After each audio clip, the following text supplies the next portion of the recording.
The floor shook before the alarm even finished its first cycle, and I was already on my back staring up at sparks raining from a cracked ceiling panel.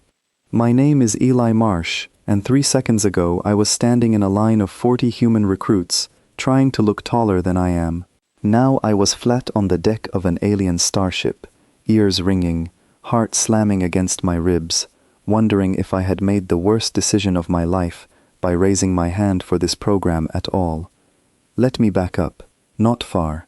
Just far enough to make sense of why a 5'7", unremarkable, constantly overlooked human recruit was lying on the floor of a warship that did not belong to my species, listening to a voice in a language I barely understood shouting orders through the smoke.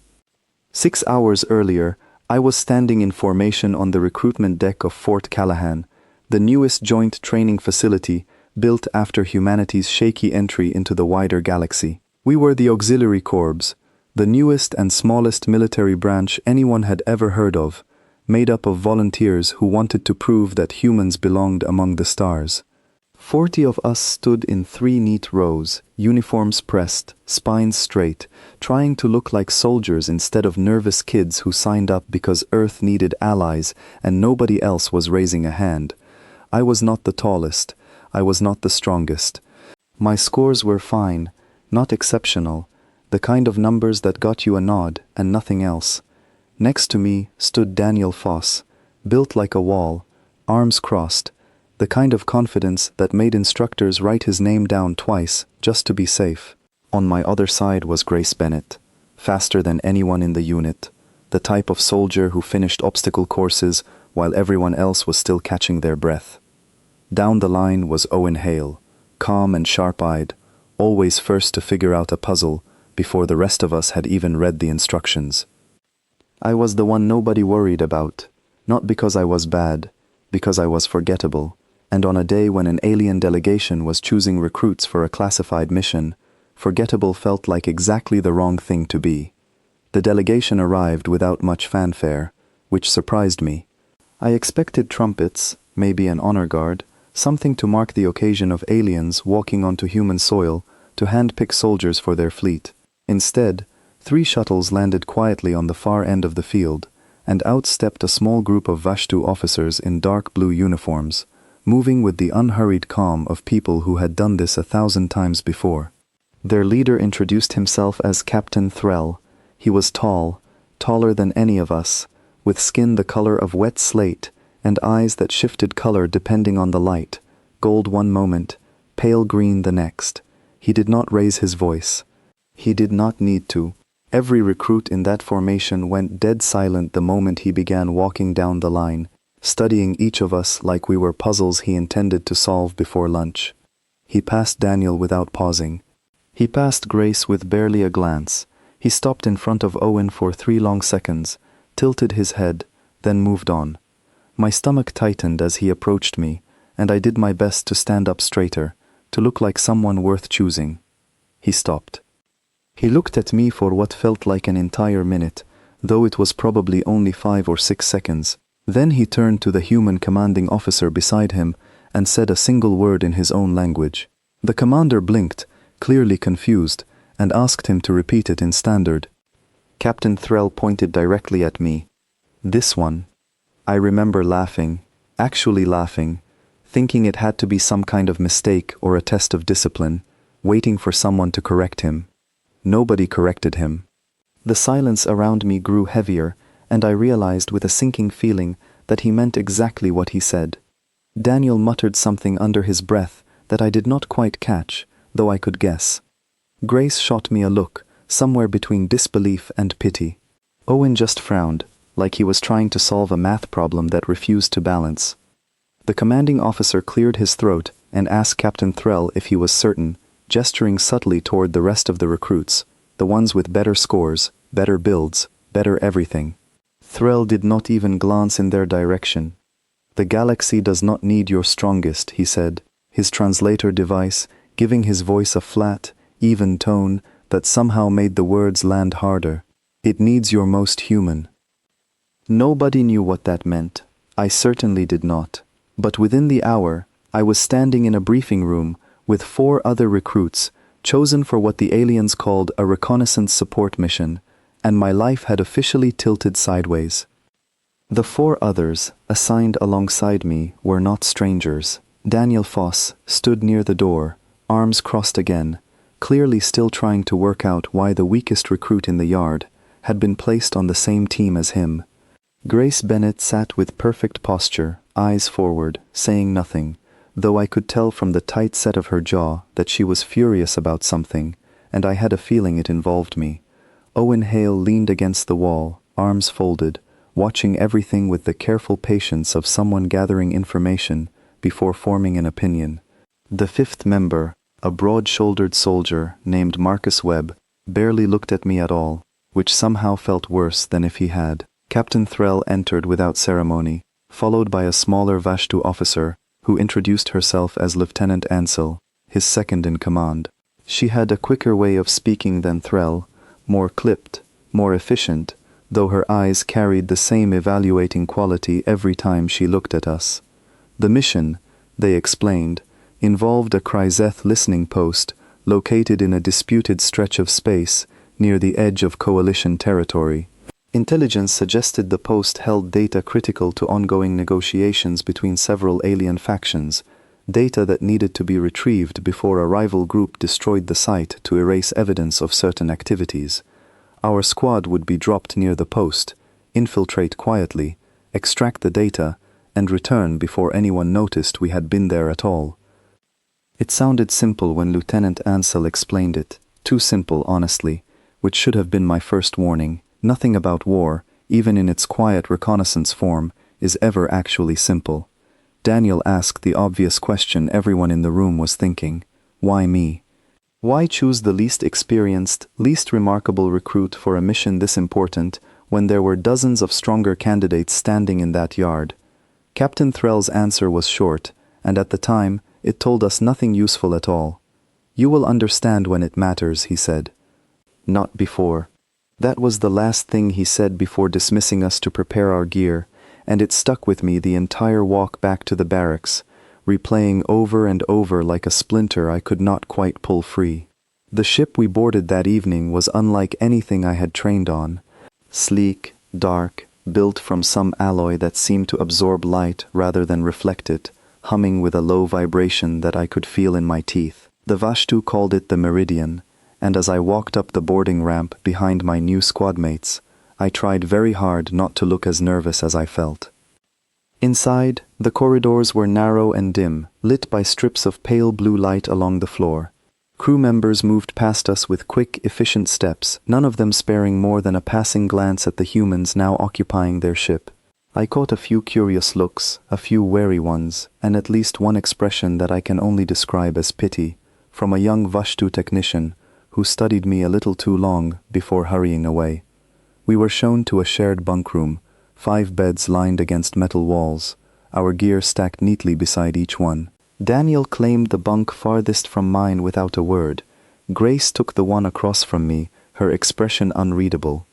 Owen settled quietly near the door, already running his fingers over a small datapad, reviewing whatever mission files he had managed to access. Marcus said nothing at all, simply lying down and closing his eyes, as if the entire arrangement did not concern him in the slightest. I sat on the edge of my bunk for a long time that night, staring at my hands, wondering what Captain Threll had seen in me that nobody else could see, including myself. I had spent my whole life being the quiet one, the overlooked one, the recruit whose name instructors had to double-check before reading off a roster. Being chosen, actually chosen, for something this important felt less like an honor and more like a mistake waiting to be discovered. Sleep did not come easily. When it finally did, it was thin and restless, broken by the low hum of engines and the occasional muffled voice from the corridor outside. Morning, or what passed for morning, on a ship with no true day cycle, arrived with a summons to the command deck. Captain Threll stood before a wide view screen, hands clasped behind his back, watching streaks of starlight blur past as the ship moved through folded space toward our destination. Lieutenant Ansel stood beside him, already reviewing tactical projections that floated in soft blue light above a console. He turned as we entered, studying each of us again with that same unreadable expression from the recruitment yard. When his eyes reached me, he held the gaze a fraction longer than the others, though his face gave nothing away. "We arrive within the hour," he said. "You will receive your final briefing, then prepare for insertion." Daniel straightened immediately, falling into the posture of a soldier eager to prove himself. Grace did the same, though her eyes flicked toward me for half a second, some unspoken question passing behind them. Owen simply nodded, already calculating something in his head. Marcus stood at ease, arms loose, ready. I stood there trying to look like I belonged, though every instinct told me I was standing somewhere I had no right to be. Lieutenant Ansel activated the projection, and the image of the Kryzeth listening post filled the space above the console, a jagged structure built into the side of a dead moon, its surface scarred by centuries of micrometeor impacts and abandoned mining tunnels. Faint lights blinked along its exterior, the only sign that anything inside still functioned. "The post was decommissioned officially 2 years ago," Ansel explained, her voice clipped and precise. "Unofficially, it remains active. Our intelligence suggests a skeleton crew maintains equipment inside, though their purpose remains unclear. Your objective is straightforward. Enter through the secondary maintenance shaft, reach the central data core, extract the storage units, and return to the extraction point within 90 minutes. 90 minutes sounded like plenty of time, listening to her describe it in that calm, measured tone. I would learn very quickly how wrong that assumption was. Daniel asked about resistance, about what kind of defenses we might encounter inside. Ansel's answer was careful, almost too careful, the kind of answer that told you she was leaving something out, rather than revealing everything she knew. "Minimal resistance is expected," she said. "Automated systems, perhaps a handful of technicians. Nothing your training cannot handle." Something in the way she said it made my skin prickle, though I could not have explained why at the time. Owen must have noticed something too, because he asked a follow-up question about the nature of the equipment inside the post, what exactly the Kryzeth had been using it for, before its official decommissioning. Ansel's response was even more vague than before, something about atmospheric research and communications relay testing, delivered in a tone that did not invite further questions. Captain Threll remained silent through most of the briefing, watching us rather than the projection, his gold-flecked eyes moving from face to face, as if reading something none of the rest of us could see. When the briefing ended and the others filed out to prepare their gear, he stopped me at the door with a single word. "Marsh." I turned, startled that he even remembered my name specifically, given how briefly we had interacted. "Yes, Captain." He studied me for a long moment, the same evaluating look from the recruitment yard, and for a moment I thought he might finally explain why he had chosen me over dozens of stronger, faster, more capable recruits. Instead, he simply said something that I would not fully understand until much later, something that would echo through every terrifying moment that followed. "Trust what makes you different, Marsh, not what you think you lack." Then he turned back to the view screen, leaving me standing in the doorway with more questions than I had walked in with.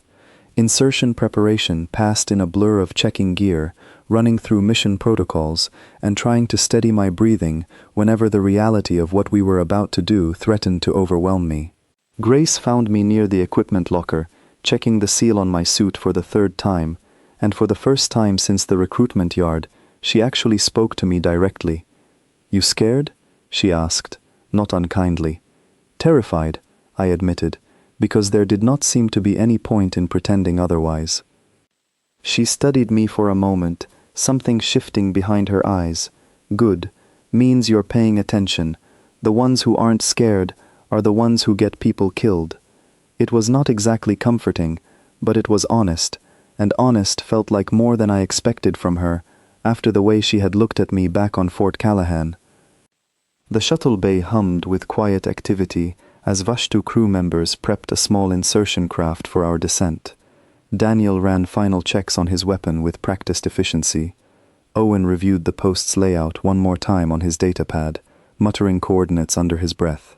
Marcus stood near the ramp, staring out at the dead moon growing larger in the viewport, his expression unreadable.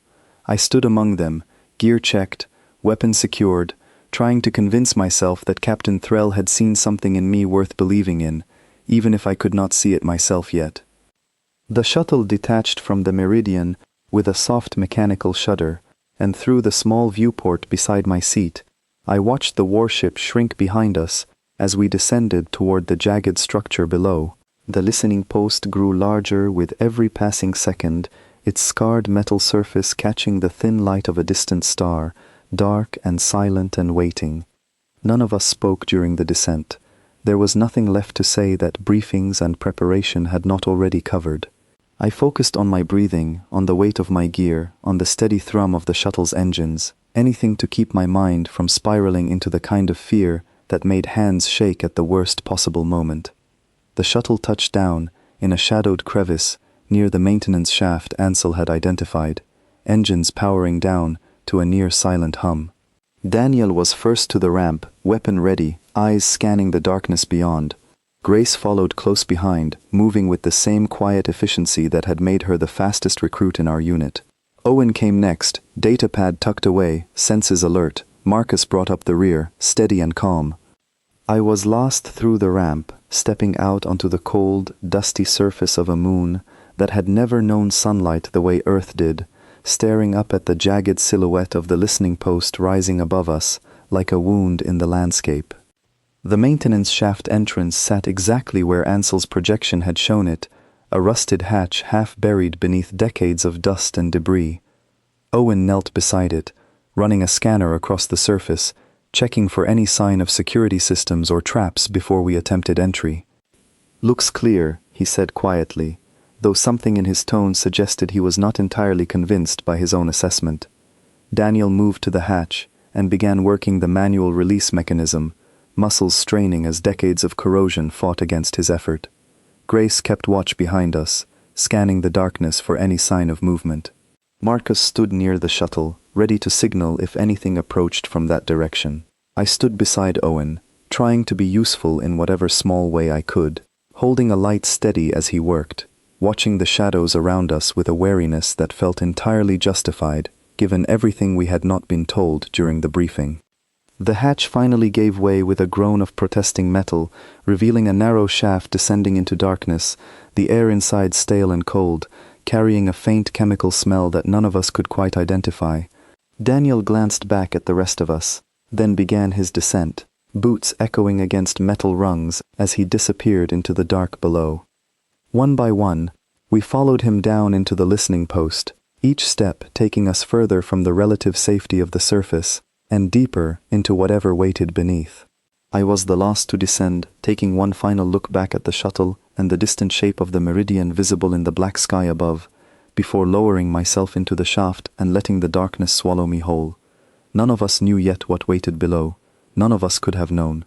But as my boots finally touched solid ground at the bottom of that shaft, and the beam of my light swept across walls covered in strange markings that Owen's scanner could not translate, I felt a cold certainty settle into my chest that Lieutenant Ansel's briefing had left out far more than minimal resistance and automated systems. Somewhere deeper in that structure, something was waiting for us, and whatever it was, I had a feeling it had been waiting for a very long time. The corridor beyond the shaft was narrower than I expected, walls pressing close on both sides, ceiling low enough that Daniel had to duck slightly as he moved forward. My light swept across metal plating scarred by rust and time, and those strange markings kept appearing every few meters, carved rather than painted, deliberate in a way that made my stomach tighten. Owen paused beside one of the markings, running his scanner across it a second time, frowning at whatever readout appeared on his datapad. "These aren't Kryzeth symbols," he said quietly. "At least, not any variant in the database." Grace glanced back at him from her position near the front of our line. "Then whose are they?" Owen did not answer right away, which was answer enough. Nobody in that corridor liked not knowing something, and the silence that followed felt heavier than it should have for a simple unidentified marking on an abandoned wall. Daniel pressed forward anyway, and the rest of us fell in behind him, boots echoing softly against metal grating. The corridor branched twice, and each time Owen consulted his datapad, comparing our position against the layout Lieutenant Ansel had provided before insertion. Each time, the layout seemed slightly wrong. doorways where none were marked, sealed sections where the map showed open passage. "This doesn't match," Owen muttered the second time it happened, more to himself than to the rest of us. "Either the map is outdated, or something has been changed since it was recorded." Marcus, walking near the rear of our group, spoke up for the first time since we had entered the shaft. "Or we're being led somewhere." Nobody responded to that. Nobody wanted to consider the possibility that the corridors themselves might be working against us. But the thought settled into my mind, and refused to leave, growing heavier with every turn we took deeper into the structure. We reached a wider chamber roughly 20 minutes into our approach, a room filled with dormant machinery, consoles dark and silent, thick cables running along the floor like sleeping serpents. Owen's scanner picked up a faint power signature coming from somewhere beyond the far wall, consistent with the central data core we had come to find. Daniel signaled for us to spread out and check the perimeter before advancing further, a reasonable precaution given everything we had already noticed that did not match our briefing. Grace moved to the left, weapon raised, scanning the shadows between rows of dormant equipment. Marcus took the right, steady and methodical. I stayed near the center with Owen, watching his data pad as he worked to reconcile our actual surroundings with the increasingly unreliable map. It was Grace who found the first body. Her voice, when she called out, carried a tightness I had not heard from her before, a controlled steadiness that told me she was working very hard not to sound as unsettled as she clearly felt. We converged on her position near a bank of dead consoles, and my light fell across what remained of a Cryzeth technician slumped against the base of a control panel, uniform intact, posture strangely peaceful, as though the person had simply sat down and stopped. There was no visible wound, no sign of struggle. Owen knelt beside the body, running his scanner across it with careful, clinical precision, though his hands were not quite as steady as his voice when he reported his findings. "No trauma," he said, "no indication of what caused death. Life signs simply ended." Daniel crouched nearby, studying the technician's face, which bore an expression I did not have a good word for at the time. Not fear, exactly. Something closer to profound exhaustion, as though whatever had happened to this person had drained something from them long before their heart finally stopped. "We should keep moving," Marcus said quietly, and for once nobody argued with him. We found 2 more bodies before reaching the central chamber, each one bearing the same strange absence of visible injury, the same expression of quiet, hollowed exhaustion. By the third body, none of us were speaking much at all, moving through the corridors with the tight, focused silence of people who understood, without needing to say it aloud, that Lieutenant Ansel's briefing had left out something significant. The central chamber, when we finally reached it, was unlike anything the layout had prepared us for, a vast circular room stretched upward into darkness beyond the reach of our lights, its walls lined with countless data terminals arranged in concentric rings around a central platform. At the center of that platform stood a device unlike anything I had ever seen, a tangle of crystalline structures and cabling that pulsed faintly with a dim violet light, humming at a frequency I could feel in my back teeth. Owen approached the nearest terminal, running his scanner across its surface, his expression shifting from confusion to something closer to alarm as data scrolled across his screen. "This isn't a listening post," he said slowly, "or it wasn't only that. This equipment is designed for something else entirely." Daniel moved closer, studying the pulsing device at the chamber's center. Designed for what? Owen did not answer immediately, still scrolling through readings, his frown deepening with every passing second. When he finally spoke, his voice had dropped to something just above a whisper. "Psychological interference, some kind of field generation designed to affect cognitive and emotional processing. I don't have full translation capability, but the pattern matches theoretical weapon designs I studied back at the academy. Weapons designed to break minds rather than bodies." The chamber suddenly felt colder than it had a moment before, though nothing about the temperature had actually changed. I thought of the technicians we had found along the way, their bodies undamaged, their faces carrying that strange hollowed exhaustion, and a chill worked its way down my spine that had nothing to do with the air recyclers. "That's not possible," Daniel said, though his voice lacked conviction. Nobody has technology like that. It would violate half a dozen coalition treaties, which is probably why nobody wanted us to know it exists, Marcus said grimly. Grace moved toward the central platform, studying the crystalline device with the same wary caution she might have given a live explosive. The data core we're supposed to retrieve, is it part of this system? Owen checked his readings again, cross-referencing against the mission parameters we had memorized before insertion. According to this, the storage units we need are integrated directly into the device housing. We can't extract the data without accessing the core itself. Nobody liked the sound of that, and I liked it least of all, standing near the edge of that vast chamber, staring at a machine that had apparently been quietly killing people without leaving a single mark on their bodies. We approached the platform carefully, weapons ready despite the obvious uselessness of conventional weapons against whatever this device actually was. Owen worked quickly at a secondary terminal near the platform's edge, attempting to isolate the storage units without activating the primary system, his fingers moving with practiced precision across unfamiliar controls. The first sign that something had gone wrong came as a subtle shift in the ambient hum filling the chamber, a change in pitch so slight I almost convinced myself I had imagined it. Owen froze at the terminal, his expression tightening. "Something's responding to my access attempt," he said. "The system is waking up. Can you stop it?" Daniel asked, already moving toward a defensive position near the chamber's only visible exit.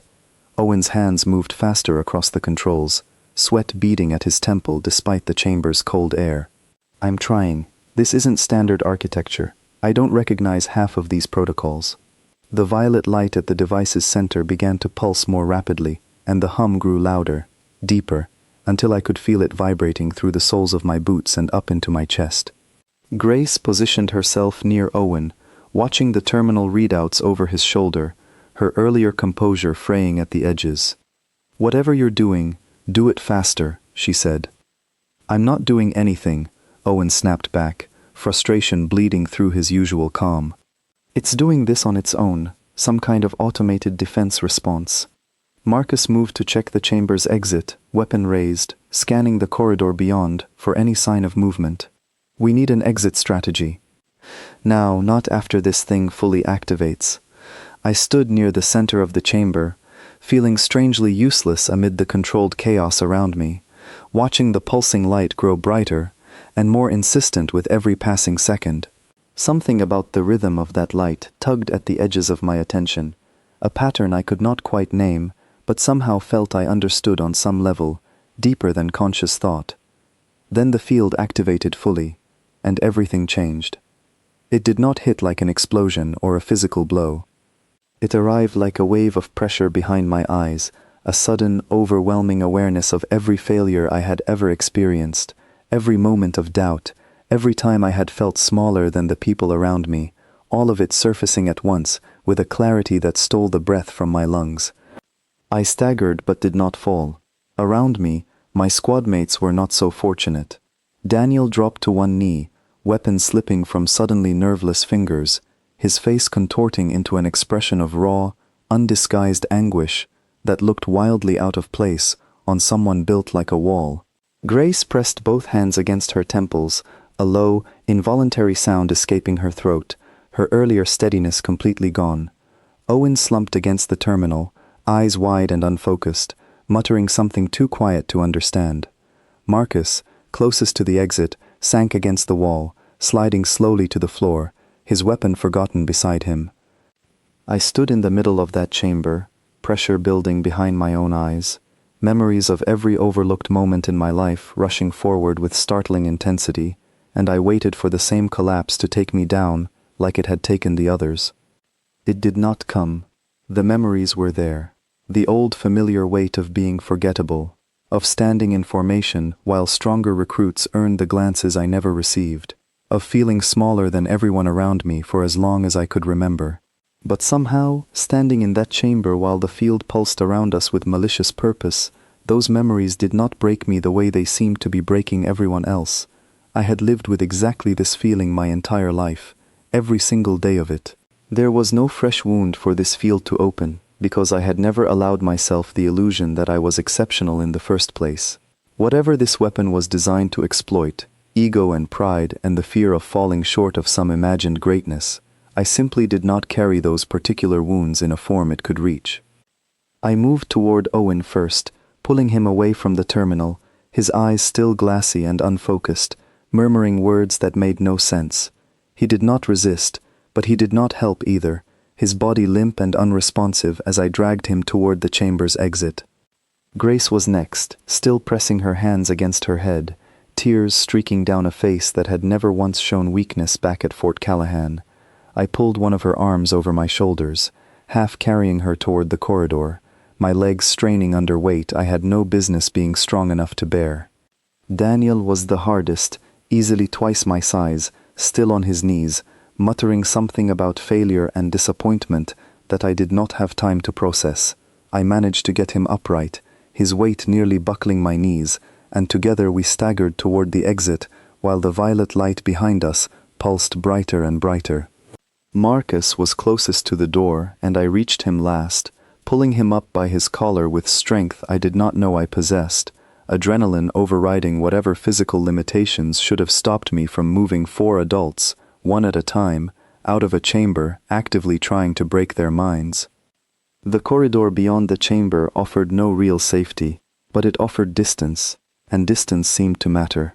As we moved further from the central chamber, I felt the pressure behind my own eyes ease slightly, though my squadmates remained in varying states of distress, stumbling and disoriented, leaning on me and on each other, as we made our way back through corridors that no longer matched any map we had been given. Somewhere behind us, the hum of that terrible device continued to grow, and I understood with sudden, cold clarity that we were no longer simply retrieving data from an abandoned listening post. We were trapped inside a weapon, one designed specifically to break people exactly like the soldiers who had been chosen for this mission, and I had absolutely no idea how we were going to get everyone out alive. Grace stumbled beside me, her breathing ragged, and through the haze in her eyes, she managed to focus on my face long enough to ask a question that I did not have a good answer for. "How are you still standing?" I did not know the full answer yet. Not really, but some part of me, buried beneath the fear and the adrenaline and the desperate need to keep moving, was beginning to understand exactly why Captain Threll had chosen the weakest recruit in that recruitment yard, and the realization terrified me almost as much as the chamber we were fleeing. We pressed forward through corridors thick with shadows and the growing hum of a machine built to destroy minds, and somewhere ahead of us, if the increasingly unreliable map could be trusted at all, waited an exit that suddenly felt impossibly far away. The corridor split again, and this time even Owen's datapad refused to offer a confident answer, its screen flickering with corrupted projections that bore less and less resemblance to whatever the ship had actually become. I chose left, mostly because the hum behind us seemed slightly quieter in that direction, and dragged Daniel's weight along with me, his boots scraping uselessly against the metal grating. Grace had recovered enough to stand on her own by the time we reached the fork, though her hands still trembled, and her eyes carried a haunted quality that had not been there before we entered the central chamber. She took over supporting Marcus, who remained the most disoriented of the group, murmuring fragments of sentences that never quite finished, his gaze fixed somewhere beyond the walls around us. Owen walked beside me, silent now, though occasionally his breath would catch and his steps would falter, as though some fresh wave of whatever the field had shown him was still working through his system. I kept one hand on his shoulder, steadying him as best I could, while also bearing most of Daniel's considerable weight against my other side. None of us spoke for a long while. There did not seem to be words adequate to the situation, and every ounce of energy we had left was needed simply to keep moving forward through corridors that seemed determined to confuse rather than guide us. It was Daniel who broke first, his voice slurred and distant as consciousness slowly returned to him. "I saw my father," he mumbled, not really speaking to any of us in particular, standing there, telling me I wasn't good enough, same as always. I did not know what to say to that, so I said nothing, focusing instead on keeping us moving, one careful step after another, deeper into a structure that felt less like an abandoned listening post with every passing minute, and more like something alive, something patient, something that had been waiting a very long time for exactly this kind of opportunity. The corridor eventually opened into a smaller chamber, roughly the size of the bunk room we had shared aboard the Meridian, its walls lined with dormant storage units and old equipment racks coated in decades of dust. I eased Daniel down against one wall, checking that he was stable enough to sit unsupported before turning my attention to the others. Grace helped Marcus settle nearby, his breathing steadying slightly now that we had put real distance between ourselves and the central chamber. Owen sank down beside them, pulling out his data pad with hands that were finally growing steadier, though his expression remained tight with concentration as he tried to make sense of readings that continued to defy easy explanation. "We need a plan," I said, surprising myself with how steady my own voice sounded, given everything that had just happened. "The extraction point is still our best option, but we can't just walk back the way we came, not with that thing active behind us." Owen nodded slowly, scrolling through data on his screen. The maintenance shaft we used for entry connects to at least 2 other access points based on structural readings, assuming the schematics I'm working from are even remotely accurate at this point. One leads toward what looks like a secondary docking area. The other loops back near the central chamber, which obviously isn't an option. "Then we go for the docking area," Grace said, some of her earlier steadiness returning to her voice as she focused on the practical problem in front of her, rather than whatever memories the field had dredged up. "Better chance of an alternate exit than backtracking through corridors that thing already knows we've walked through." Marcus, still pale and unsteady, managed a small nod of agreement, though he said nothing further. Daniel remained slumped against the wall, eyes closed, breathing slow and even, not quite unconscious but not fully present either. I studied him for a long moment, worry creeping into my chest despite everything else demanding my attention. "Can he walk?" Owen checked his scanner readings against Daniel's vital signs, his frown deepening. "His neural activity is still elevated. Whatever that field did to him, it hit him harder than the rest of us. I don't know how long recovery will take, or if it will fully resolve on its own." The unspoken question hung heavy in that small chamber. If Daniel could not walk, someone would need to carry him, and none of us were in particularly good condition to manage that for any real distance, especially not while trying to evade whatever else might be lurking in a structure that had already proven itself far more dangerous than our briefing suggested. "I'll manage him," I said, before anyone else could volunteer, surprising myself again with how certain I sounded. Grace looked at me with an expression I could not quite place, somewhere between skepticism and something closer to reassessment, as though she were seeing me for the first time since we had left Fort Callahan. "You already carried 3 people out of that chamber. You're not exactly built for hauling grown men across a hostile structure, Marsh." "I know," I admitted, "but I'm still standing, and he's not, and that's the situation we've got."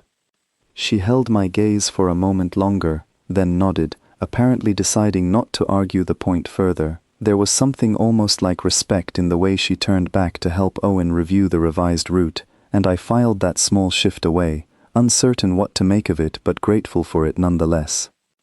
We rested only a few minutes longer before pressing forward again, moving as quietly as our exhausted bodies allowed, through corridors that grew increasingly strange the further we traveled from the central chamber.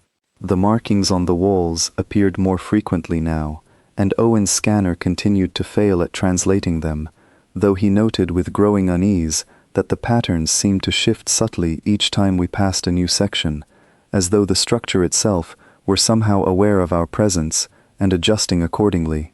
I did not like that theory. I liked it even less when it started to feel plausible. We encountered our first sign of active resistance roughly 30 minutes into our new route, a soft mechanical clicking sound echoing from somewhere ahead, rhythmic and deliberate in a way that immediately set every nerve in my body on edge.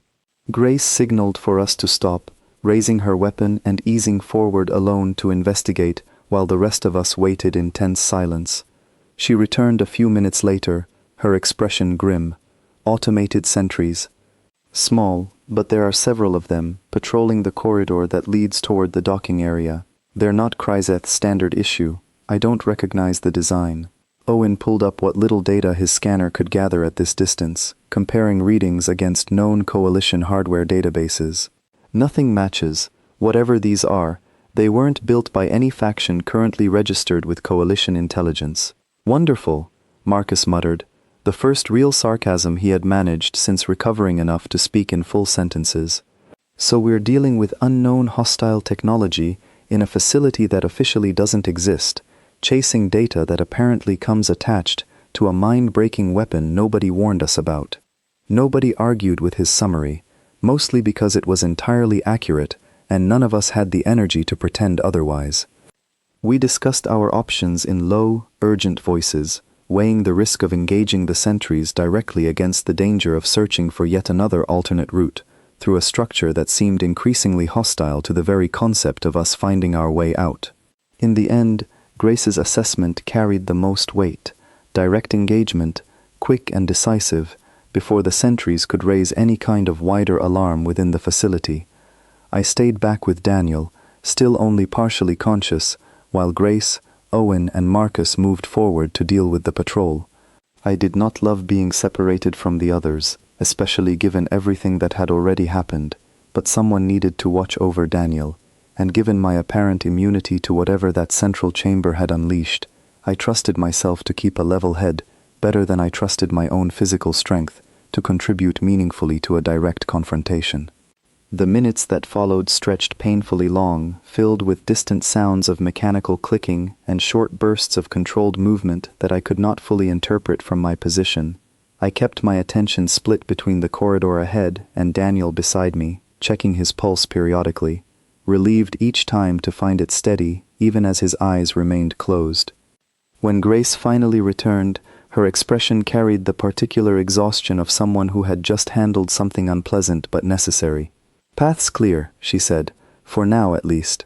No telling if there are more of those things further along, or if disabling this batch alerted anything else in the facility." We pressed on, moving past the remains of the sentries, small mechanical constructs unlike anything I had encountered even during training simulations, their construction bearing those same strange markings that had been appearing throughout the structure. Owen paused briefly to examine one, his scientific curiosity briefly overriding his exhaustion, before Grace's sharp reminder about time constraints pulled him back into motion. Daniel began stirring more consistently as we continued, his eyes fluttering open for longer stretches, though full coherence remained just out of reach. I kept talking to him quietly as we moved, simple reassurances mostly, telling him we were almost to the docking area, that he just needed to keep moving a little longer, that we were not leaving anyone behind. I am not sure he understood most of what I said, but something in the steady rhythm of my voice seemed to help anchor him, and slowly, gradually, his steps grew less dependent on my support, until he was managing to walk mostly under his own power again, leaning on me only occasionally when the corridor's uneven flooring threatened to trip him. We reached the docking area roughly 40 minutes after leaving the small storage chamber, and my heart sank at what greeted us there. The space was larger than I expected, filled with the skeletal remains of small craft in various states of disassembly, clearly abandoned long before the Kryzeth had officially decommissioned the post. No functional vessel sat anywhere in sight, and Owen's scanner confirmed grimly that none of the docking clamps showed any active power signature at all. "This isn't an exit," Grace said, frustration bleeding into her usually controlled voice. "This is a graveyard." Owen worked quickly at a nearby console, trying to salvage useful information from systems that had clearly been dead for years. "There has to be another route. The original schematics showed a secondary shaft connecting this section to the surface, separate from the one we used for insertion." Marcus moved toward the far wall, scanning for any sign of the shaft Owen described, while I stayed near Daniel, watching him grow steadier with every passing minute, even as the rest of our situation grew increasingly precarious. It was Marcus who found it, a narrow maintenance shaft tucked behind a collapsed support strut, easy to miss unless you were specifically searching for exactly that kind of hidden passage. He called out to the rest of us, and for the first time since entering that terrible central chamber, something in my chest loosened slightly, a small flicker of hope amid the mounting exhaustion and fear. We were halfway across the docking bay, moving toward that narrow shaft and whatever chance of escape it might offer, when the lights around us flickered and dimmed, and a low, resonant hum began building somewhere deep within the structure, unmistakably similar to the sound that had accompanied the central chamber's activation. Owen's face went pale as he checked his scanner readings. It's not just the chamber anymore. The entire facility is waking up. Grace tightened her grip on her weapon, scanning the shadows around us with renewed urgency. Then we moved faster. Right now. We ran, or came as close to running as our exhausted, battered bodies allowed, toward that narrow shaft, while behind us, the hum continued building, and somewhere, in the darkness of that dying structure, I had the distinct, chilling sensation that whatever waited ahead of us was only the beginning of what this nightmare still intended to show us. The narrow shaft dropped us into a level of the facility that none of our schematics had accounted for, a maze of low tunnels carved directly into the moon's rock, rather than built from metal plating like the sections above. Our lights caught glints of something reflective embedded in the walls, thin threads of crystalline material running through the stone like veins, pulsing faintly with the same violet glow we had seen in the central chamber. Owen's scanner struggled to make sense of the readings here, numbers scrolling too fast to track, his frown deepening with each passing second. This isn't part of the original structure. Someone built this after the Kryzeth abandoned the post. Recently, based on the wear patterns. Built it for what? Daniel asked, his voice steadier now, though he still moved with careful, deliberate caution, as though testing whether his body would betray him again at any moment. Nobody had an answer, and the silence that followed felt like its own kind of answer, heavy and unwelcome. We pressed forward through the tunnel, the hum from above growing fainter but never fully disappearing, replaced instead by a new sound emerging from somewhere ahead of us, a soft, rhythmic shuffling that did not belong to any of the mechanical sentries we had already encountered. Grace held up a fist, signaling for silence, and we froze in place, listening. The shuffling grew closer, accompanied now by something that might have been breathing, if breathing could sound as wrong as this did, uneven and labored, punctuated by small clicking noises that raised the hair on the back of my neck.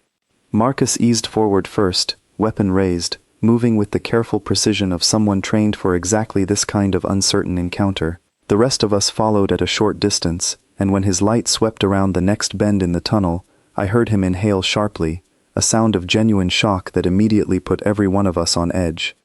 What stood in the tunnel ahead had once been a person. That much was clear from the general shape: 2 arms, 2 legs, a torso and a head, though everything about the proportions felt subtly, disturbingly wrong. The skin, where visible beneath tattered remnants of a Kryzeth uniform, had taken on a grayish, waxy quality, and thin threads of that same crystalline material we had seen embedded in the tunnel walls now ran beneath the surface, visible as faint glowing lines tracing pathways across exposed skin.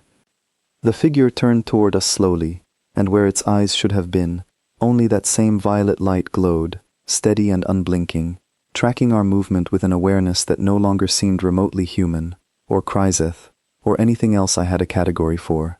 "What is that?" Grace breathed, her voice barely audible.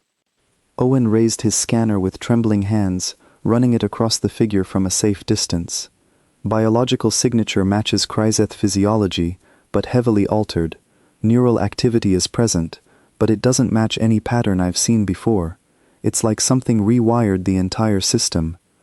The figure took a single shuffling step toward us, head tilting at an unnatural angle, and Marcus's finger tightened on his weapon's trigger, though he held his fire, waiting for some signal, some confirmation that this had crossed fully into hostile territory, rather than simply being some horrifying, tragic casualty we needed to somehow help. The decision was made for us when the figure lunged forward with sudden, startling speed, closing the distance between us in a fraction of the time its earlier shuffling gait had suggested was possible. Marcus fired first, and the rest of the squad followed a half-second later, and the tunnel filled with sound and light before falling silent again, the figure collapsing to the ground, the violet glow fading from beneath its skin, until nothing remained but stillness. Nobody spoke for a long moment. I stared at what remained of a person who had once been a technician or a soldier, or maybe just someone caught in the wrong place at the wrong time, and felt something cold settle deep into my chest that had nothing to do with the tunnel's temperature. "That's what the field does," Owen said finally, his voice hollow. "It doesn't just break minds. Given enough time, enough exposure, it changes what people are entirely. Whatever we found in that central chamber isn't just a weapon, it's some kind of conversion process." Daniel stared down at the fallen figure, his jaw tight. "The technicians we found earlier. The ones who just seemed to stop. Early stages maybe," Owen said, "before whatever this becomes fully takes hold. If they'd survived longer, exposed to that field for longer periods, this might be what they turned into." The implications settled over our small group like a physical weight. Every technician we had found along our route, every one of those quiet, hollowed bodies, had been in the process of becoming something else entirely, something the field itself seemed designed to create rather than simply destroy. And somewhere above us, that violet light continued pulsing, continued building, continued doing exactly whatever it had been built to do. "We need to move," Grace said, her voice tight but controlled. "Whatever else is down here, we don't want to meet more of it standing still." We pressed forward through the tunnel with renewed urgency, weapons ready now, senses straining for any hint of movement in the shadows around us. The crystalline threads embedded in the walls grew denser the further we traveled, their violet glow brightening until the tunnel itself seemed to pulse with a slow, steady rhythm that matched the distant hum still audible from the levels above. We encountered two more of the altered figures before the tunnel finally began sloping upward again, and each encounter left the group a little more shaken, a little more aware of exactly how thin the margin had become between the mission we had trained for and the nightmare we now found ourselves navigating. Daniel handled the second encounter mostly on his own, his earlier disorientation finally burning away into something harder, more focused, though I noticed his hands still trembled slightly afterward, a small tell that the field's effects had not fully released their grip on him. It was during the third encounter, in a wider chamber where the tunnel briefly opened into something resembling a natural cavern, that things went from bad to catastrophic. We had assumed, based on the pattern of our previous encounters, that these altered figures moved alone or in small, scattered groups. The cavern proved that assumption dangerously wrong. As our light swept across the space, illuminating dozens of glowing violet outlines scattered throughout the darkness, I understood with sudden, sickening clarity that we had stumbled into something far larger than a handful of isolated casualties. "That's not 2 or 3, Marcus said, his voice tight with barely controlled alarm.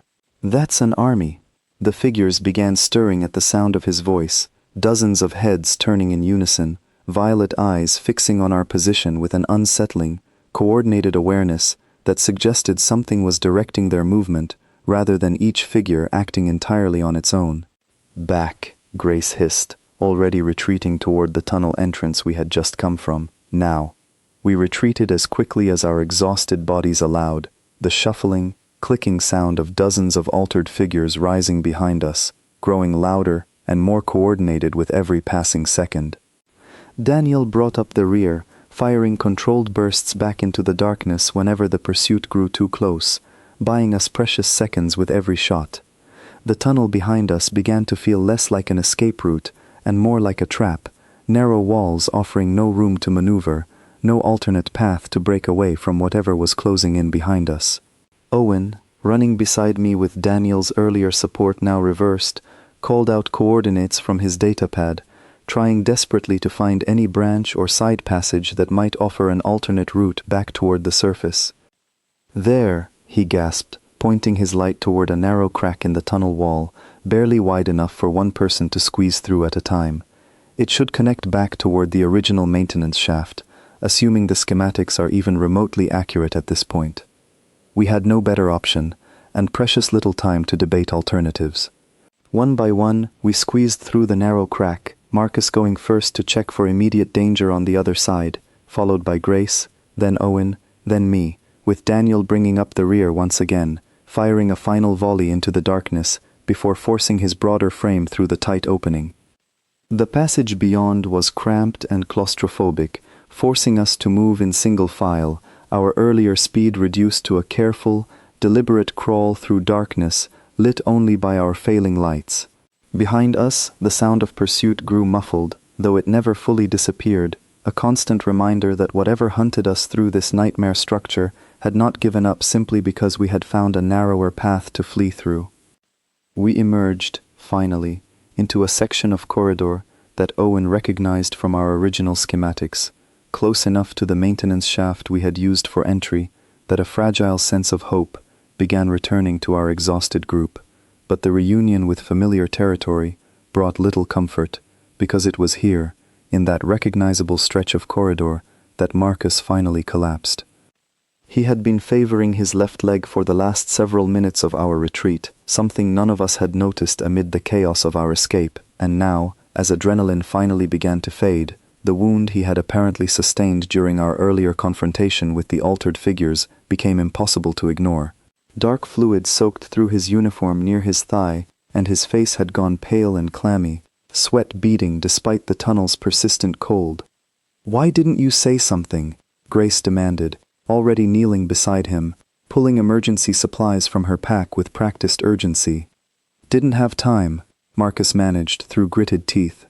"Figured it could wait." It could not, as it turned out, entirely wait.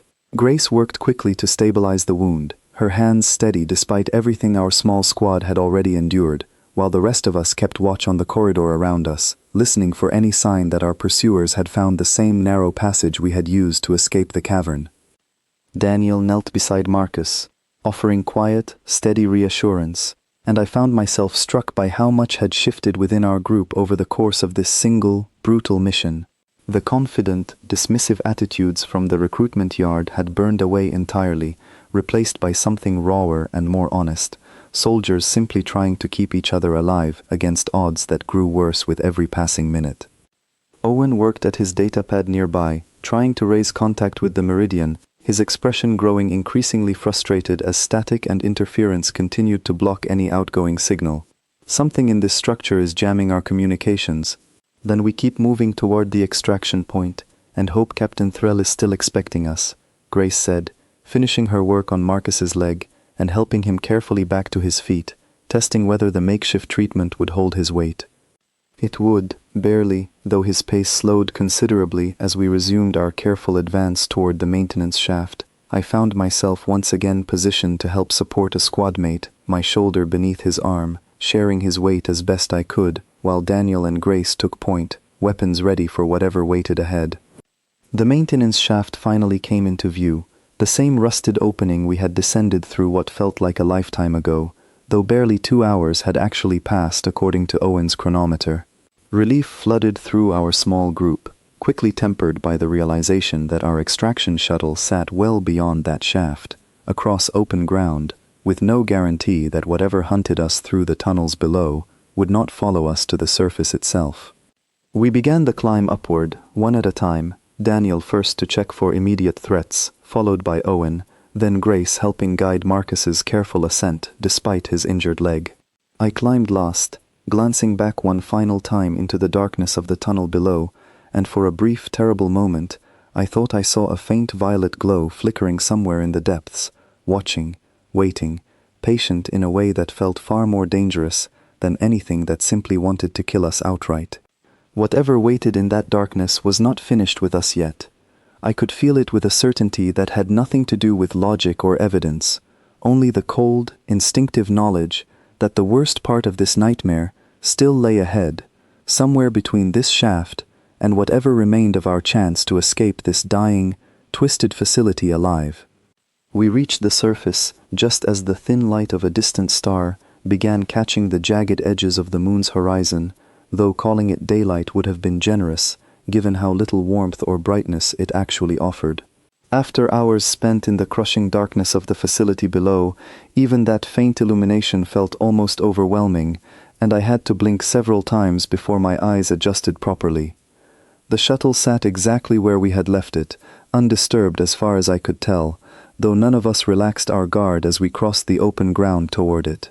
Marcus leaned heavily against my shoulder, his injured leg clearly costing him more with every step, and Grace kept close on his other side, ready to catch him if his strength finally gave out entirely.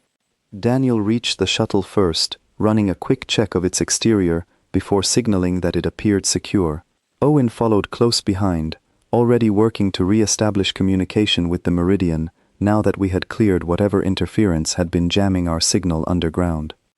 It was while we waited for that connection to establish that Captain Threll's earlier words finally clicked into place with a clarity that stole the breath from my lungs entirely.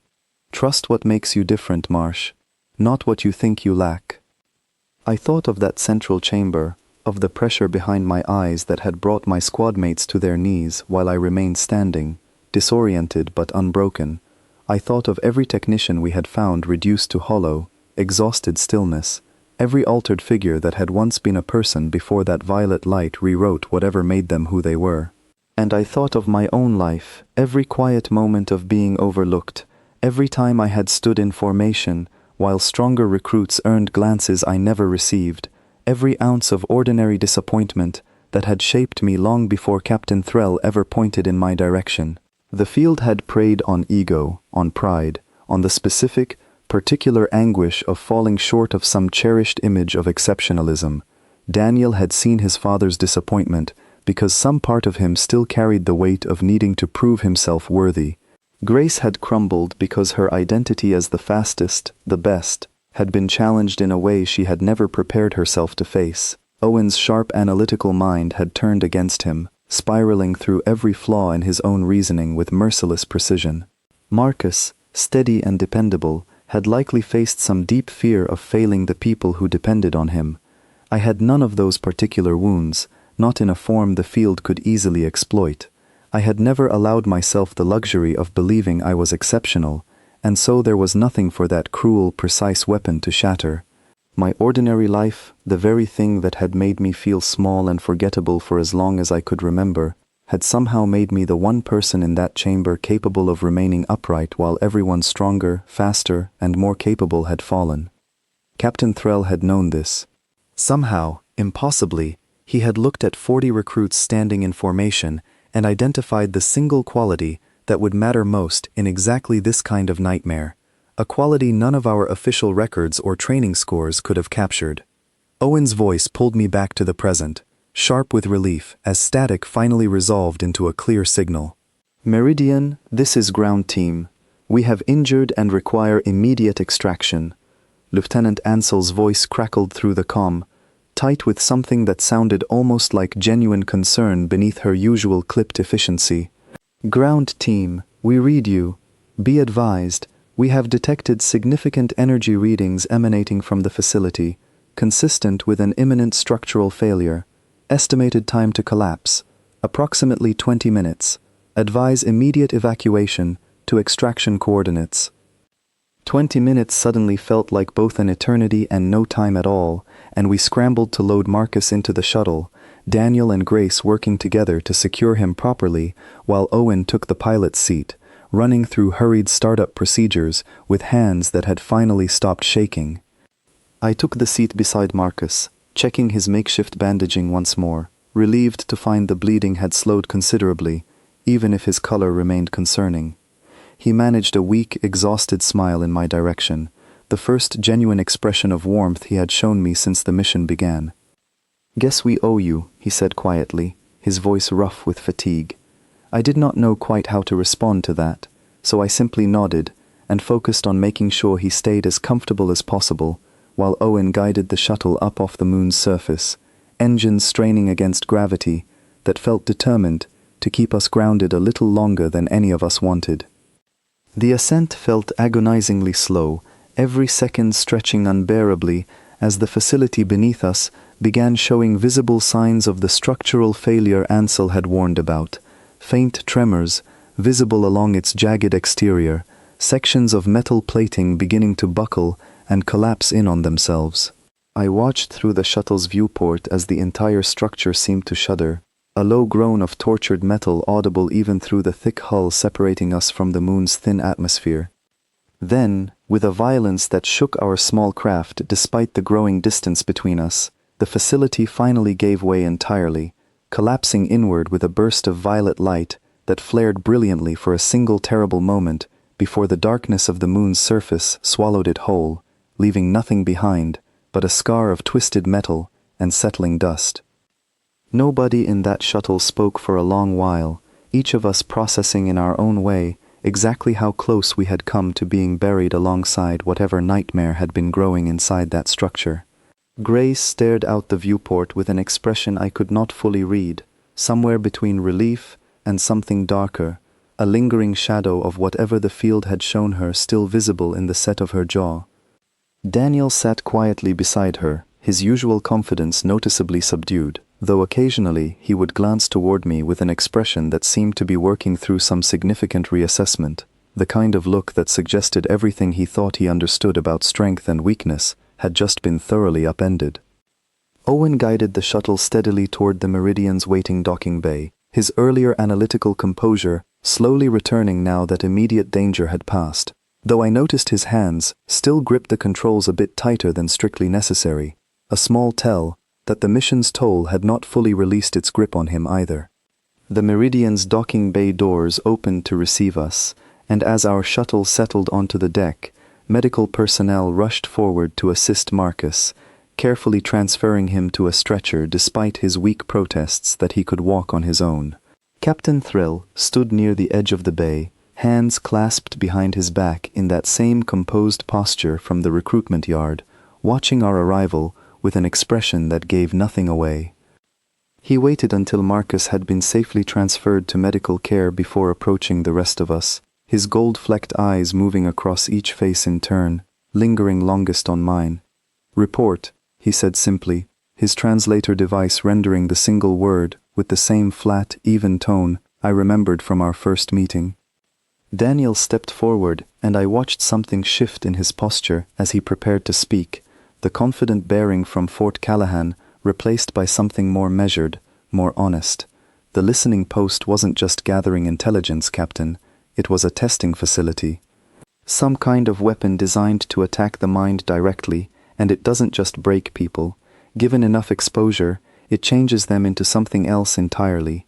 Threll's expression remained carefully neutral, though something flickered briefly behind his shifting eyes, gone before I could fully identify it. "Continue."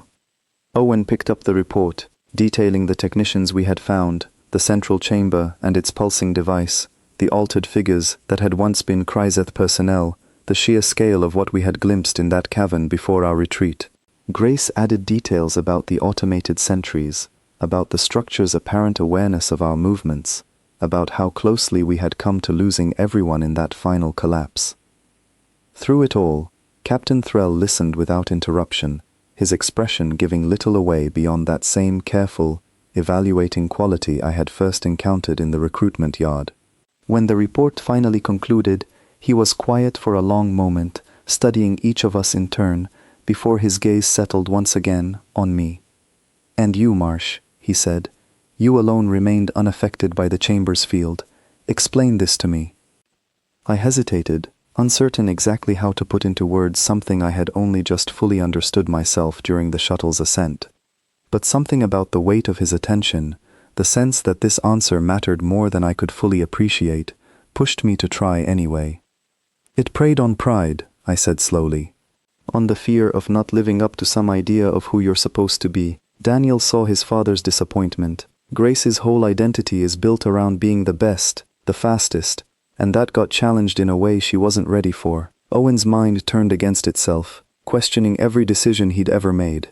"There was nothing left for that field to break. I don't have those particular wounds, Captain. Not like that. I've spent my whole life being ordinary, being overlooked, and I made my peace with that a long time ago. There was nothing left for that field to break, because I never built myself up around the idea that I was exceptional in the first place." Threll studied me in silence for a long moment, and for the first time since I had met him, something that might have been the faintest suggestion of approval flickered across his otherwise composed features. "This is why I chose you," he said finally. "Not despite your ordinary nature, Marsh. Because of it. The galaxy is filled with soldiers bred for exceptional strength, exceptional speed, exceptional intellect.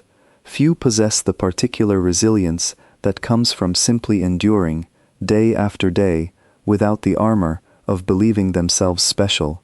That resilience proved more valuable today than any strength your squadmates possessed. Grace shifted uncomfortably beside me, and I caught the flicker of something complicated crossing her expression, not quite resentment, but something adjacent to it, the difficult process of reconciling her own sense of identity with what had just happened in that chamber. Daniel, surprisingly, looked less troubled by the observation, nodding slowly as though something important had finally clicked into place for him as well. "We lost the data core," Owen said quietly, breaking the weighted silence that had settled over our small group. "The facility collapsed before we could complete the extraction." Threll's attention shifted briefly toward him, though his expression remained calm. "The data was never the true objective of this mission, Lieutenant Hale. Confirmation of the weapon's existence was. The revelation landed heavily among us, understanding dawning slowly across each face in turn. We had not been sent simply to retrieve intelligence. We had been sent to confirm a threat that Captain Threll and whatever authority he answered to had already suspected existed, and our survival, our observations, our very presence in that nightmare facility had been the actual mission all along." "You knew," Daniel said, something hard entering his voice. "You knew there was a chance we'd encounter something like that, and you sent us anyway." Threll did not flinch from the accusation, meeting Daniel's gaze with the same steady composure he had carried throughout our entire acquaintance. "I suspected. I did not know with certainty, and yes, Sergeant Foss, I sent you regardless, because the confirmation was necessary, and because I believed this particular squad, with this particular composition, offered the best chance of returning with that confirmation intact." The weight of that admission settled over all of us differently. I understood, even as Daniel's jaw tightened with barely restrained anger, that Threll's calculation had not been cruel so much as coldly pragmatic, the kind of decision that came from someone who had likely made similarly difficult choices many times before, weighing necessary risk against necessary information in a galaxy that offered few easy answers. "We'll discuss the broader implications of today's findings once Private Webb has received proper medical attention and the rest of you have rested," Threll said finally, his tone shifting subtly toward something that almost resembled gentleness, though his translator's flat delivery made it difficult to be entirely certain. "You have all performed admirably under circumstances none of us fully anticipated. That will not go unrecognized." He turned to leave, then paused, glancing back toward me one final time before departing the docking bay entirely. "Well done, Marsh," he said simply, and then he was gone, leaving the rest of us standing in stunned, exhausted silence, trying to process everything that had just happened and everything it might still mean for whatever came next. Sleep did not come easily that night, not for any of us. I lay in my bunk, staring at the ceiling of the shared bunk room, listening to the quiet, uneven breathing of my squadmates around me, each of us processing the day's events in our own private silence. Marcus had been kept in the medical bay overnight for observation, his injury stable but requiring careful monitoring, and his absence from the room left a hollow space that none of us quite knew how to address directly. Daniel spoke first, his voice quiet in the darkness, aimed at no one in particular. "I keep seeing it, my father's face. The things that Field made me remember, they weren't even accurate. He never actually said those exact words to me. But somehow it felt more real than any actual memory I have." "That's probably the point," Owen said from his own bunk, his voice equally subdued. "It doesn't need accuracy. It just needs to find the shape of your deepest insecurity and press against it as hard as possible."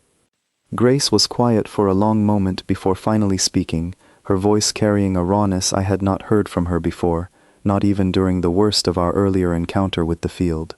"I've spent my whole life being the fastest, the best at everything I do. I don't know who I am if I'm not that. And that thing knew exactly where to press to make me feel like I was already nothing at all." Nobody offered easy comfort for that admission, because there was none to offer, only the shared, quiet understanding of soldiers who had all been forced to confront something ugly and true about themselves in that terrible chamber. I found myself thinking about Threll's words again, about resilience built from enduring rather than excelling, and wondered if there was a way to share that perspective without sounding as though I were diminishing what my squadmates had genuinely suffered.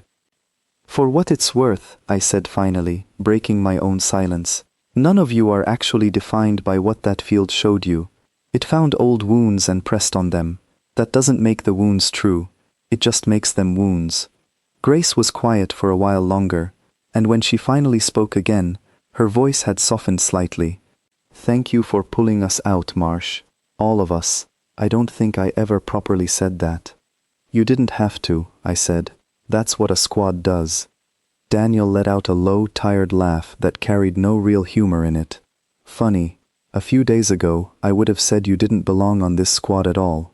Guess the captain saw something the rest of us missed. I did not have a good response for that, so I let the silence stretch comfortably between us instead, each of us slowly drifting toward whatever restless sleep our exhausted bodies could manage. Morning arrived with a summons to a formal debrief in the Meridian's main conference room, a space I had not yet seen, sleek and efficient in the same understated way as the rest of the ship. Marcus was present, moved carefully into a chair with his injured leg elevated, his color considerably improved after a night of proper medical treatment. Lieutenant Ansel stood near the main view screen, and several other officers I did not recognize occupied seats around the long central table, their expressions ranging from cautious curiosity to something closer to wary respect. Captain Threll entered last, taking his position at the head of the table, and the room fell silent as he began speaking. What our squad encountered yesterday represents a significant and troubling development, he said, his gaze sweeping across the assembled officers before settling briefly on each member of our squad in turn. A weapon capable of exploiting psychological vulnerability with such precision and capable of physically altering those exposed to it over time violates every meaningful boundary the Coalition has established regarding acceptable warfare. This is not a discovery we can simply file away and forget.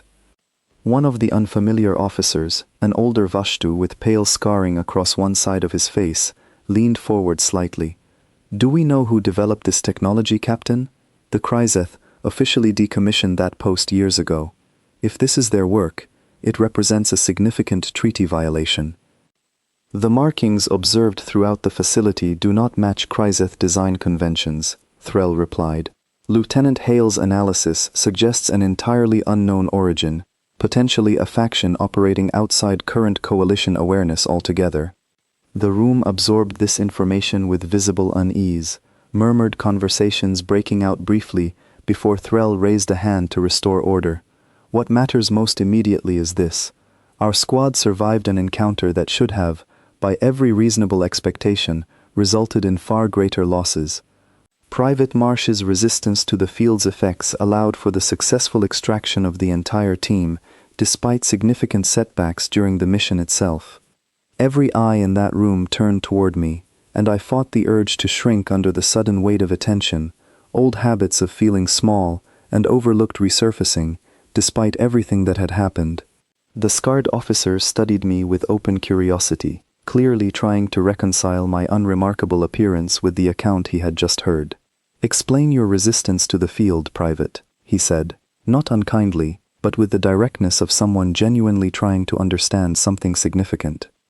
I found myself repeating, more or less, the explanation I had given Captain Threll in the docking bay, though this time with a room full of officers listening intently, rather than exhausted squadmates barely able to stand upright. As I spoke, I noticed something shift in the room's atmosphere, the wariness and skepticism slowly giving way to something more thoughtful, more genuinely curious. This has significant implications, the scarred officer said once I had finished, turning toward Threll with renewed interest.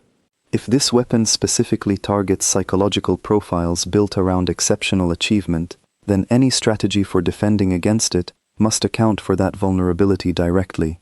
Standard elite training, in fact, may actively increase susceptibility rather than reduce it. Precisely my assessment, Threll confirmed, which is why Private Marsh's selection for this mission was not, as some assumed, an oversight or an error in judgment. It was a deliberate test of a hypothesis I had been developing for some time, based on patterns observed during previous encounters with similar, though less severe, psychological weapons throughout Coalition history. Daniel shifted in his seat, and I could tell from his expression that he was working through the implications of that admission alongside the rest of us, so this wasn't the first time something like this has been used. Not the first, Threll confirmed grimly, though this represents by far the most sophisticated example encountered to date. Previous incidents, isolated and poorly documented, suggested a pattern worth investigating further. Yesterday's mission confirmed that pattern with far greater clarity than I anticipated, and at considerable risk to all of you, for which I offer no false apology, only genuine acknowledgement of the debt owed. The room settled into a thoughtful silence following that admission, each person present clearly processing the broader implications of what had just been confirmed. I found myself studying Captain Threll with fresh eyes, understanding now that his choice in that recruitment yard had not been some inexplicable whim, but the careful, calculated decision of someone who had spent considerable time studying exactly the kind of resilience that mattered most against threats the wider galaxy had not yet learned to recognize. The debrief continued for another hour, covering logistics, follow-up investigation plans, and the broader question of how to alert other coalition forces to the threat without causing widespread panic before a full understanding of the weapon's origin and scope could be established. Through it all, I found myself contributing more than I ever had during any training exercise back at Fort Callahan, my perspective apparently carrying weight that surprised even me. When the meeting finally concluded, Grace caught up with me in the corridor outside, her earlier rawness from the previous night replaced by something steadier, more resolved. "I've been thinking about what you said last night, about the wounds not being true, just because that thing knew how to press on them." "And?" I asked. "And I think you might be onto something," she said, a faint, genuine smile crossing her face for the first time since we had boarded the Meridian together. "Doesn't mean it doesn't still hurt, but maybe it means I don't have to let it define whether I'm actually good at what I do." I nodded, understanding the sentiment even as I recognized that processing something like what we had experienced would likely take considerably longer than a single conversation in a starship corridor. "For what it's worth, you got Marcus most of the way to that docking bay before you crumbled. That's not nothing, Grace, that's not weakness." She studied me for a long moment, something shifting behind her eyes. "You know, back at Fort Callahan, I never even really looked at you. Not properly, you were just, I don't know, background noise, someone who was there but never really registered." "I'm aware," I said, without bitterness, because it was simply an accurate description of my life up to that point. "I regret that now," she said simply, and then continued down the corridor, leaving me standing there with a strange, unfamiliar warmth spreading through my chest that had nothing to do with any of the danger we had survived together. Marcus's recovery continued steadily over the following days, and Daniel visited him often, the two of them developing an easy camaraderie that had not existed before our shared ordeal. Owen buried himself in analysis of everything we had observed in the facility, working closely with Lieutenant Ansel to catalog every detail that might prove useful in understanding the wider threat we had uncovered. I found myself spending time with Captain Threll during those days as well, summoned periodically to discuss my experience in greater detail, to help refine whatever theories he continued developing about resilience and vulnerability among different psychological profiles. Our conversations remained professional, but I noticed a subtle shift in how he addressed me, something that might have been genuine respect slowly replacing the clinical curiosity of our earliest interactions. During one such conversation, standing together near the same view screen where he had first briefed our squad, I finally asked him a question that had been building in my mind since that first moment in the recruitment yard. "How did you know, Captain? Really know, not just suspect. How did you look at 40 recruits and pick out the one whose ordinary life would matter more than everyone else's exceptional training?" Threll was quiet for a long moment, studying the streaks of starlight visible through the view screen as the Meridian continued its steady journey through folded space. "I did not know with certainty," he admitted finally. "I suspected, based on patterns I had studied for years, based on subtle indicators in how you carried yourself, how you responded to being overlooked without allowing it to curdle into bitterness or resentment. But certainty, Marsh, is a luxury rarely available in circumstances like these. I made a calculated wager based on the best information available to me, and I am deeply grateful that the wager proved correct. And if it hadn't, I asked, if I'd broken just like everyone else? Then I would have made a different calculation for the next mission, he said, with a bluntness that somehow felt more honest than reassuring platitudes would have. War, even in its quieter reconnaissance forms, rarely offers guarantees. Only informed choices, made with the best available understanding, and the willingness to adjust when that understanding proves incomplete. Wait. It was not the answer I might have wanted, but it was the truthful one, and something about its honesty settled more comfortably in my chest than easy comfort would have managed.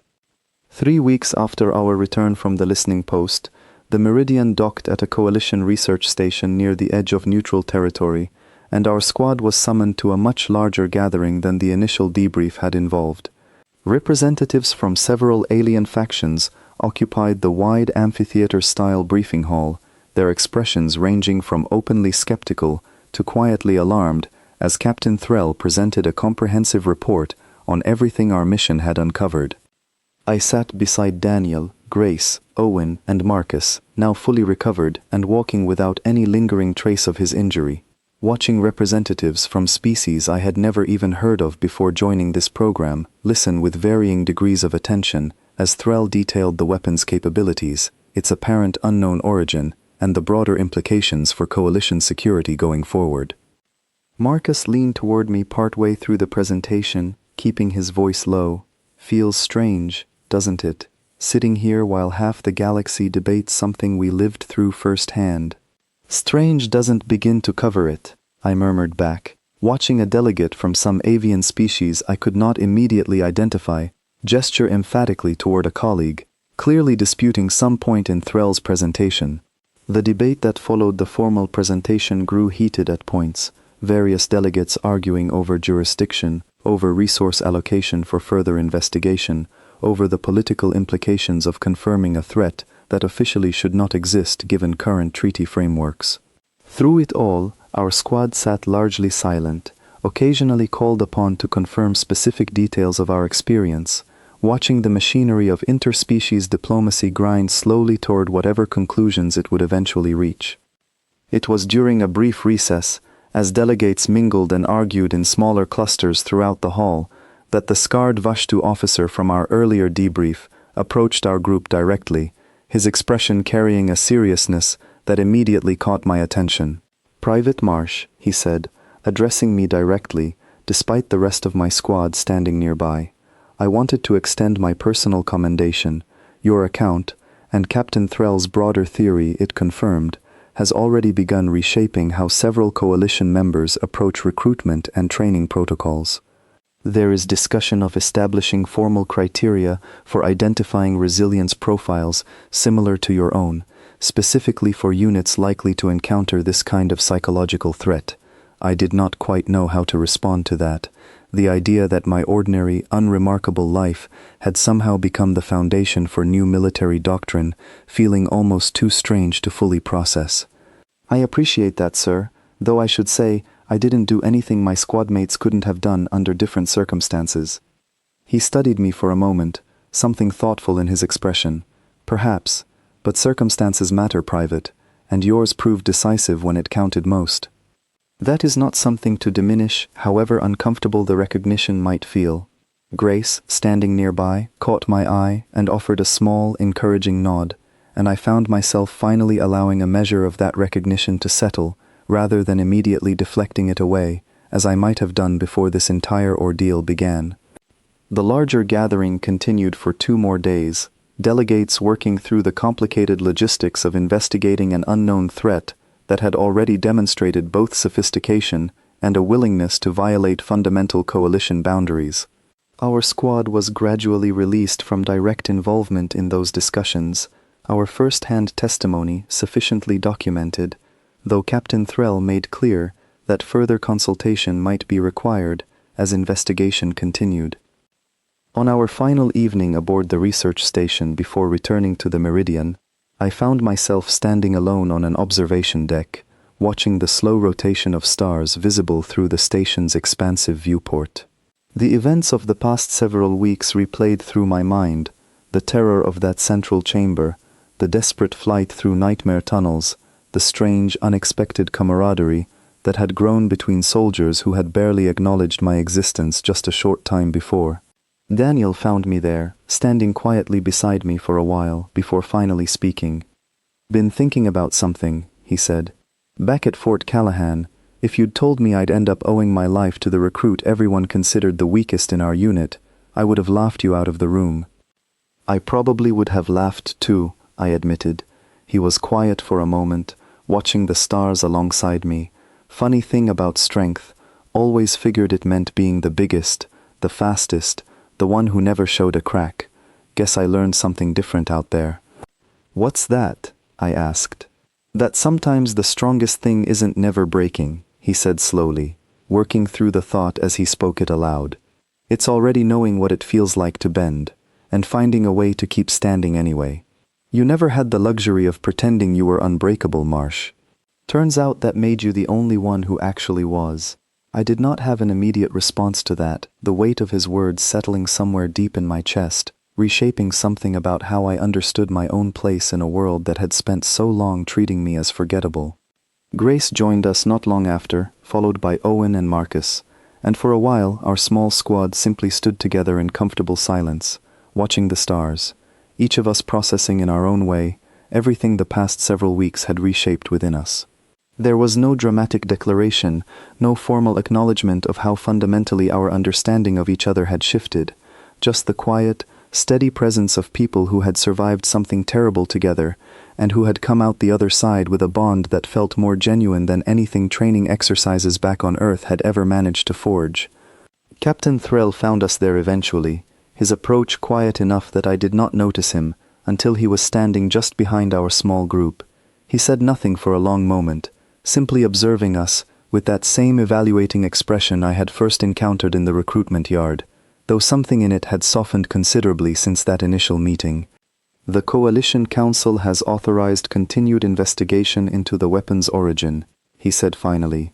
"This squad's testimony proved instrumental in securing that authorization. Whatever comes next in this investigation, your contribution will not be forgotten." Daniel straightened slightly, old habits of military bearing returning even in this informal setting. "Will we be involved in whatever comes next, Captain?" Threll considered the question for a moment before answering. "That remains to be determined. But I would not be surprised if this squad's particular composition proves valuable again before this threat is fully understood and addressed." His gaze shifted toward me specifically, and something in his expression carried an unspoken acknowledgement that went beyond simple professional recognition. "The galaxy has long measured worth through strength, speed, and exceptional capability, Marsh. Yesterday's mission suggested a different measure may prove equally, if not more, essential against threats designed specifically to exploit that traditional understanding. I suspect we have only begun to grasp the full implications of what your resilience represents." He left us with that thought, disappearing back into the station's corridors, and our small squad remained on that observation deck a while longer, watching the endless field of stars stretch out before us, each of us quietly aware that whatever came next in this galaxy's slow, uneasy alliance between species would likely require exactly the kind of unshakable, unglamorous endurance that had carried me through that terrible chamber when stronger soldiers had fallen. I thought back to that day in the recruitment yard, to the sting of being chosen last in every simulation, to the quiet certainty that I would never measure up to recruits like Daniel, or Grace, or Owen. None of that had changed, not really. I was still the same person, still built the same way, still carrying the same ordinary limitations that had defined me for as long as I could remember. But something had shifted regardless, a recognition that ordinary endurance carried its own kind of strength, one the galaxy's traditional measures had never quite learned to value properly.